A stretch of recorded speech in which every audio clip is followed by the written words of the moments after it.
Hello and welcome to our Top Tips for Learning and Teaching Observation session.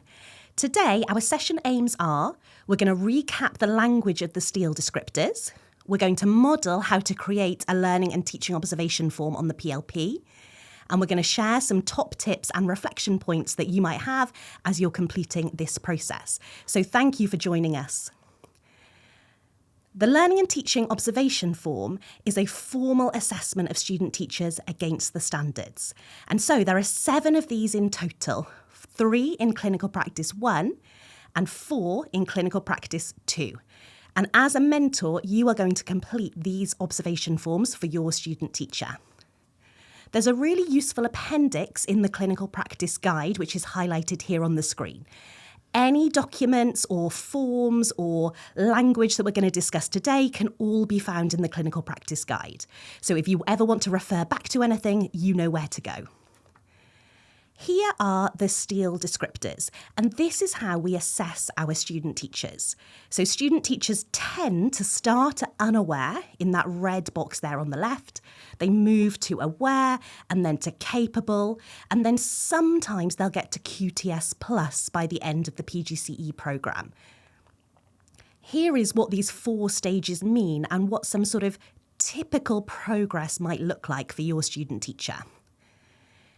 Some, not all, but some student teachers will start at unaware. And this is where they've got a lack of awareness of important information related to pedagogy and human development. And as they learn new facts and new skills, understanding increases. So sometimes the language of unaware sounds quite negative, doesn't it? But actually, this is where we would expect student teachers to be when they start the programme. They just don't know about some of the stuff, some of the bread and butter that we know as teachers, and they're gradually developing and learning this through the PGCE programme.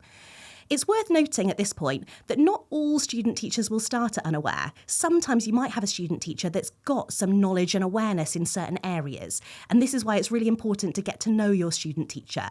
But we would expect the vast majority to start at unaware when they join you on that first clinical practice.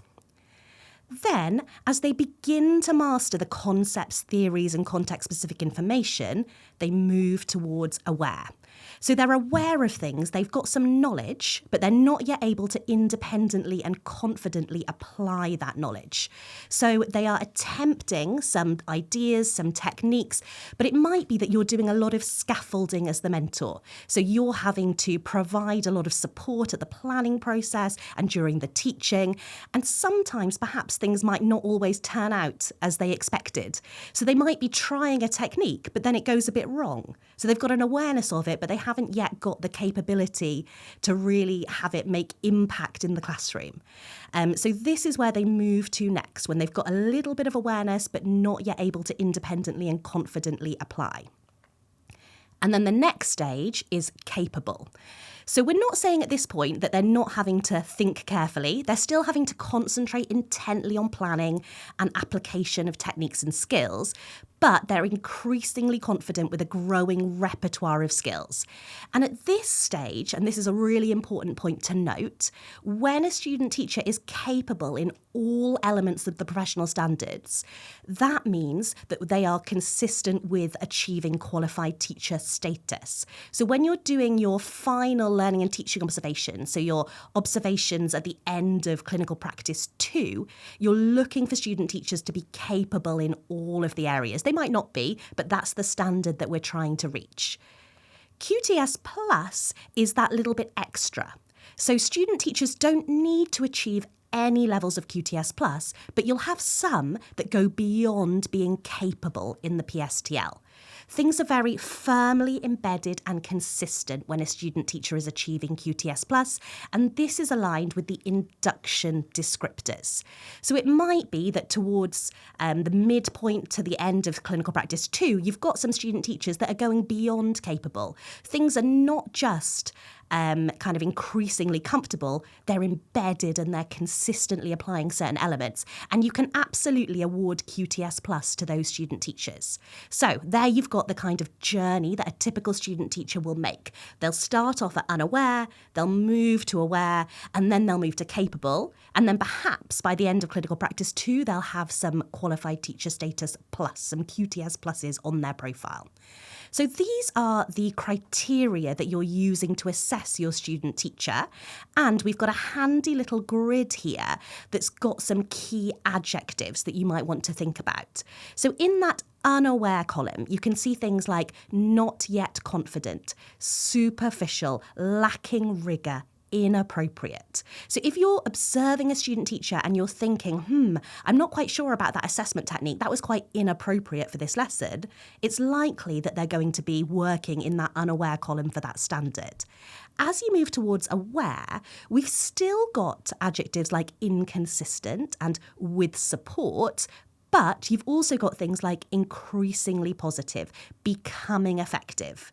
So they still need support. There's still a lack of rigour, perhaps, but you can see that they're beginning to have some impact. With that support, they're growing. They're having some impact. Then, as we move to capable, we've got words like wide-ranging, confident, embedded, but it's really worth noting those little brackets where it says mainly. We don't need to have it entirely perfect to be capable, but most of the time these things will be happening. So we're mainly secure, we're mainly effective in our teaching, but that doesn't mean that we're expecting them to be able to do it all completely on their own. So you might still be providing some support for student teachers at capable, but on the whole, you're in that kind of mainly rigorous, mainly thorough camp.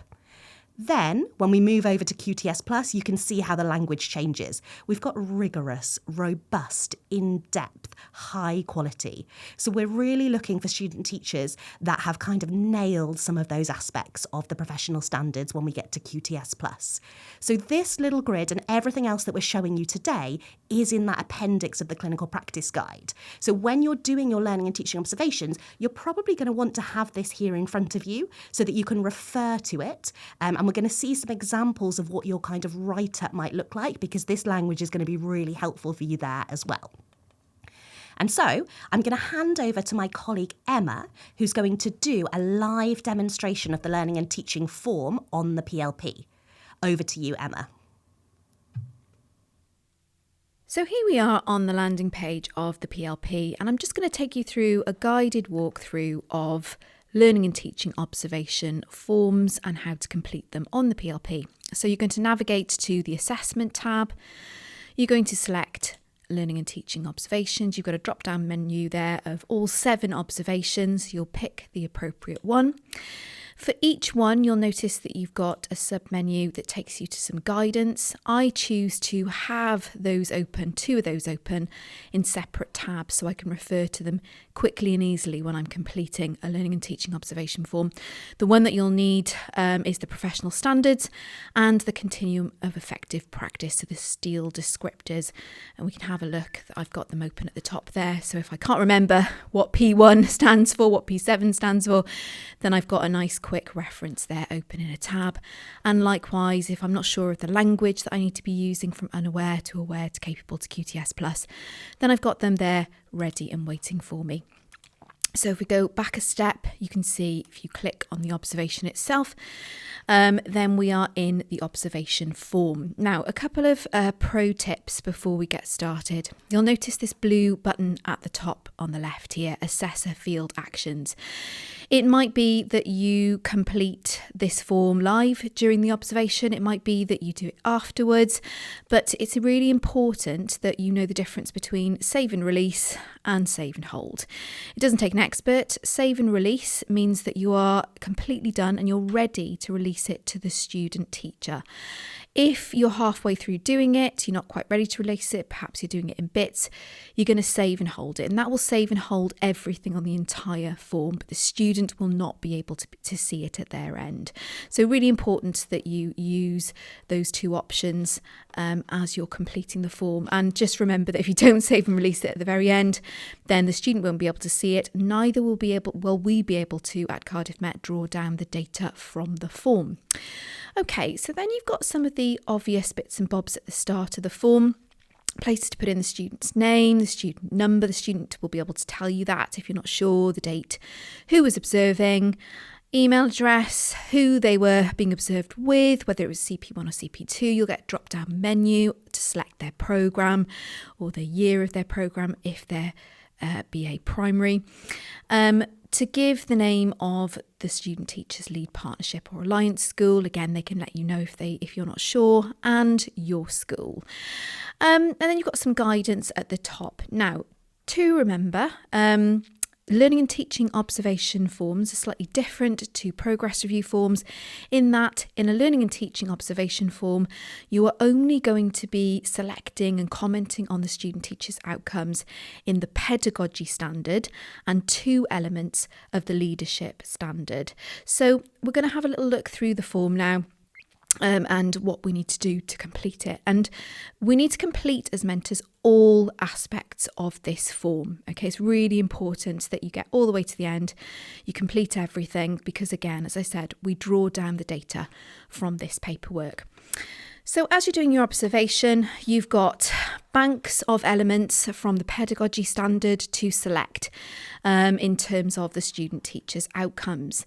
So you can see we've got from unaware to QTS plus as options, and that, as I said, is why it's really useful to have as a really quick aid memoir the sort of characteristics that we're talking about that would sort of help us to determine some of those outcomes in regard to the elements of pedagogy when we're doing a lesson observation. Now, you've also got the option on this rubric to select not applicable. Now, it's unlikely that for P1, managing the learning environment, that you're going to select not applicable when doing a lesson observation. However, for P4, if we go back to our little table of the elements, it's unlikely that you will be commenting on recording and reporting as an element of the pedagogy standard in a lesson, in a specific lesson observation.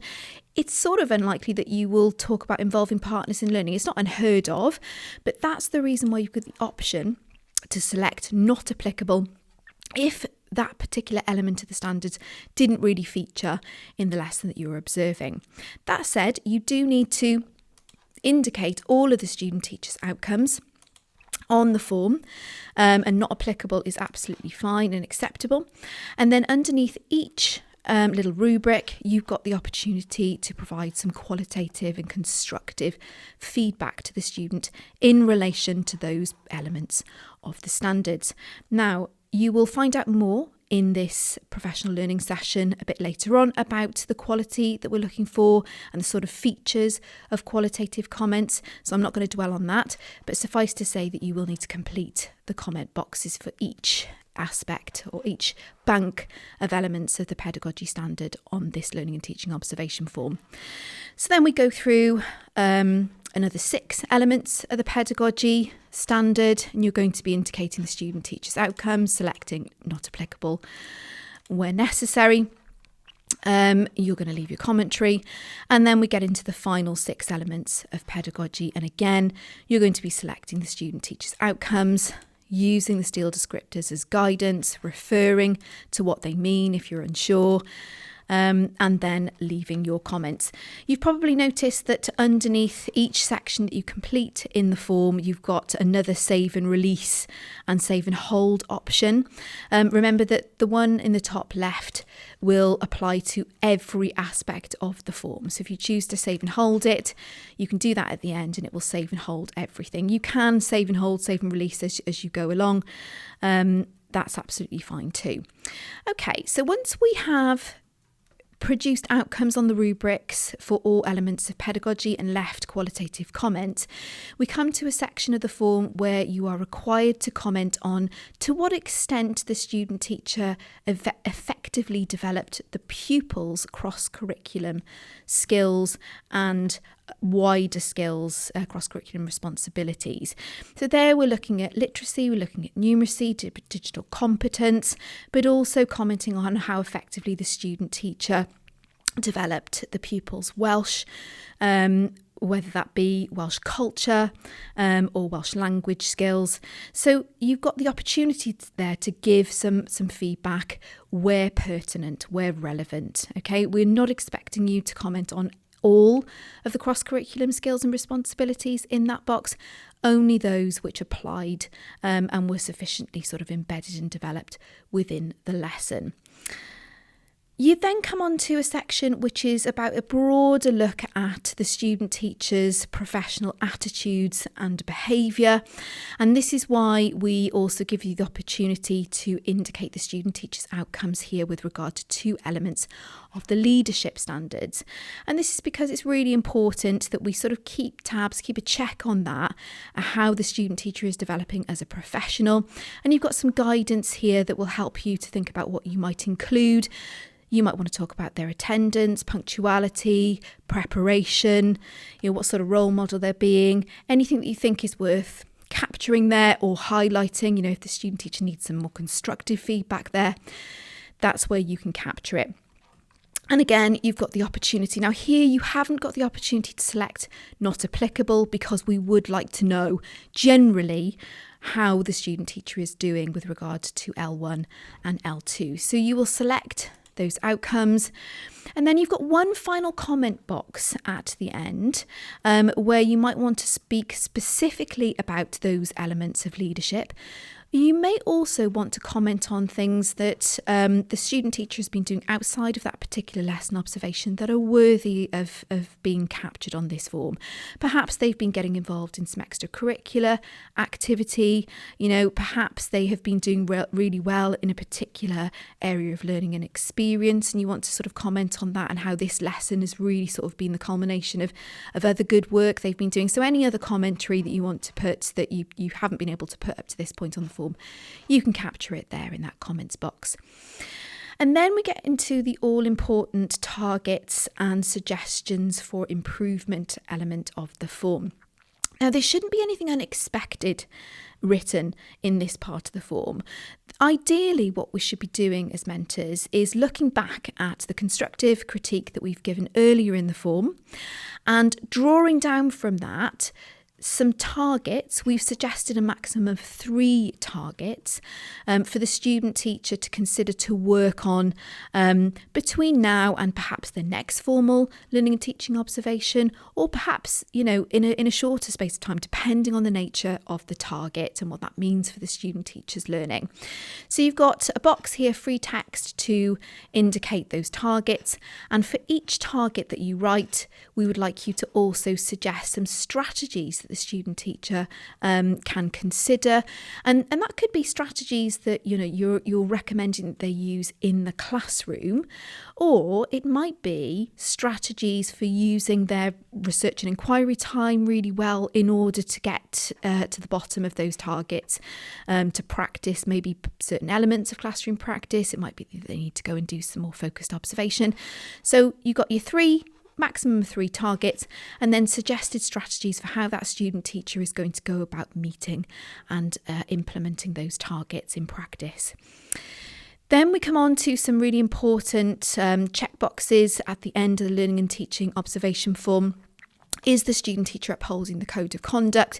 You've got a little drop-down menu here, and we would like you to select either yes or no.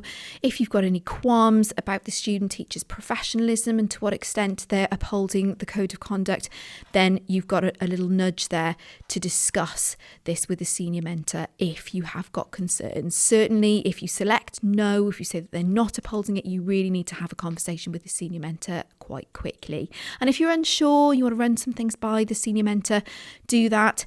Save and hold, and then you can release it once you are certain whether it's a yes or a no. You hopefully are going to be keeping a close eye on the student teacher's PLP. You're probably going to be looking quite regularly at their lesson plan and evaluation tab, but also dipping into their research and inquiry log. That doesn't need to be too onerous. It could be that you have it open during mentor meetings, and we're asking you on this form to indicate whether they're keeping it up to date or not. And again, that might be cause for you to have a chat with a senior mentor as well, just to flag that up. develop.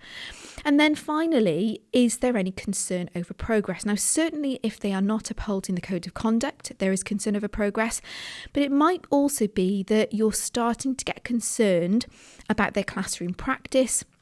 Perhaps we're coming up to a progress review and you're a little bit worried that they might not make it at the required threshold. So if you have got any concerns, you are concerned over progress, then do select yes and speak to your senior mentor immediately.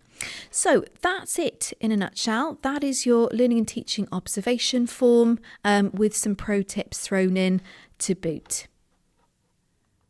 Thank you, Emma.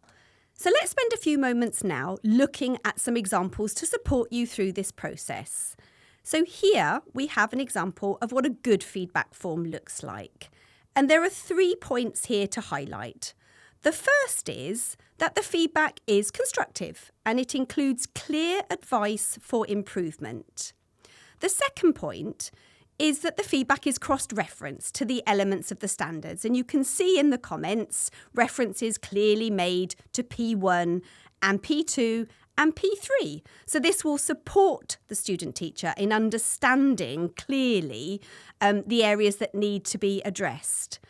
And finally, the feedback reflects the language of the STEEL descriptors, which have already been explained to you, and triangulates with the student's outcomes. So as you can see in the first line, it describes increasingly positive relationships. So clearly using the language of the STEEL descriptor, again to support the student teacher in their journey.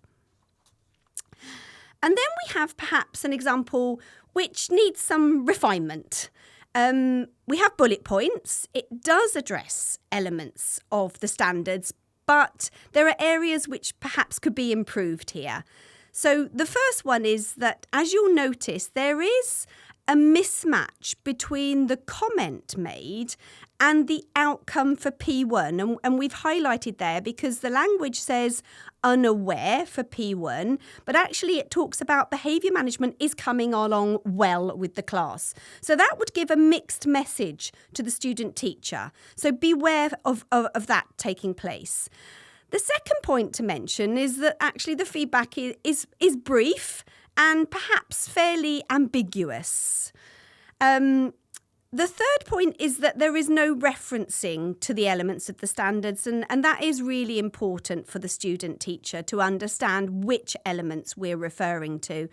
And finally, there isn't the language of the STEEL descriptors again, so that doesn't support the student teacher on their journey of understanding how they're making progress and where they are on their journey to be achieving QTS. So we do have some top tips for you. The first one is to personalise your feedback to things that are important for the student teacher's development. You don't need to give feedback on every single element of the standards, but make sure it's relevant and appropriate for your student teacher. So focus on perhaps particular areas of strength, particular areas of development, and the areas of the standards that are important for the next progress review. So looking forward, sort of more feed forward than feedback in a way. And remember that the jump to CAP 3 is particularly challenging. So it's important to bear that in mind. As I've said before, you don't need to comment on every element of the standards. And do make an effort to reference the elements of the standards in your feedback and use the language of the STEEL descriptors as shown in the example. This really will support your student teachers and their understanding of their progress. Do take a moment to consider your approach to verbal feedback. So which of the approaches would be perhaps most appropriate for your student teacher at this moment in their learning and development? So we've looked at the following approaches. Is your approach mentor-led? Is it one where you lead and discuss the strengths and areas for development? Is it perhaps a metacognitive conversation that you're having? Are you encouraging your student teacher to unpick their learning and teaching intentions versus the reality of what played out in the classroom? So are you allowing them that opportunity for discussion? Have you considered using delayed feedback conversations? Have you thought that perhaps your student teacher needs time to reflect rather than seeking immediate validation of what went well and what could be improved in a lesson? And finally, have you thought about using clinical reasoning? This is the approach where your clinical reasoning conversation prompts to promote critical reflection and reciprocal inquiry with your beginning teacher. So those are just a few points for you to consider when giving verbal feedback. These are not necessarily in some sort of hierarchical order. It's not necessarily that at the start of the student's journey you will always begin with mentor-led and you will conclude at the end with clinical reasoning. There are peaks and troughs along the journey of becoming a teacher, and different approaches are necessary at different points of this journey. And finally, just consider how you and how they are monitoring the targets that are set. So which of the following are most relevant and applicable to the student teacher? Is it the mentor-led approach? Is it that you're setting the targets formally and you're asking them, your student teacher, to highlight aspects of the next lesson plan that target and respond to those that you've set? Is it a student-led approach? Is it where the student teacher has had the opportunity to identify their own targets and actually spend the time to propose how they might investigate any improvements through research and inquiry and the PPA time? It could be that they take the lead during that post-observation feedback session in evaluating and critically reflecting upon the process that they've made towards their targets. And again, this is not that you have to start with one and finish with another. You have to respond to the needs of your student teacher at any time in the process. Now, finally, to support you in all of this, we have some useful resources for you. So we have the 2 minutes videos. If you're unsure or just need a quick refresher on some of the points that we've discussed today, if you go to www.youtube.com/@CP Mentors. And here you will find 2-minute videos on what does it look like to be aware. 2-minute videos about the CAP threshold. So very short, concise videos to help you. Then we have a new introduction, and we have very short videos around the mentor handbook. So specifically around observation and feedback. You'll find reference to this in the clinical practice guide.